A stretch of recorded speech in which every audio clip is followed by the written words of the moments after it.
ఎవరు ఎన్ని ఆరోపణలు చేసినా మేము ఉండేది మేము ఉన్నాం, మా తీరులో మేము ఉన్నాం, అన్నిటికీ మేము తెగించే ఉన్నాము. పిల్లల్ని కంటాము, దత్తత తీసుకుని పెంచుకుంటాము. మా ప్రజలందరికీ మా ఇద్దరిదే భారం అయితే లోకాన్ని కూడా వదిలేసి వెళ్ళడానికి సిద్ధంగా ఉన్నాము. ఇప్పుడు మాదే ఇబ్బంది అయితే చెప్పండి, చచ్చిపోతాం. నేనంటుంది ఒకటే, మేము మేజర్స్, మా ఇష్ట ప్రకారం మేము పెళ్లి చేసుకున్నాము, లేదా సహజీవనంగా ఉంటున్నాము.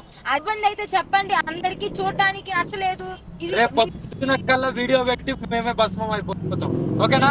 అప్పుడు ప్రజలందరూ ఎవరైతే అందరు అంటున్నారో అందరూ బాగుండండి, మీరే ఒక 2 ప్రాణాలు పోవడానికి మీరే కారణం. మమ్మల్ని విడదీయాలి అని మాత్రం అనుకోకండి.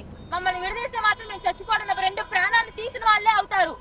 ఇలా చేసుకోకపోతే ఓకేనా, శివ విష్ణు బ్రహ్మనే కాదు, శ్రీ వర్షినే కాదు, చెప్తున్నాను కదా, ఎంతకైనా తెగించున్నాం. మా జీవితాల మధ్యలో రాకండి, మేము హ్యాపీగా బతుకుతున్నాం, ఓకేనా? ఇంతకంటే ఎక్కువ చెప్పలేం.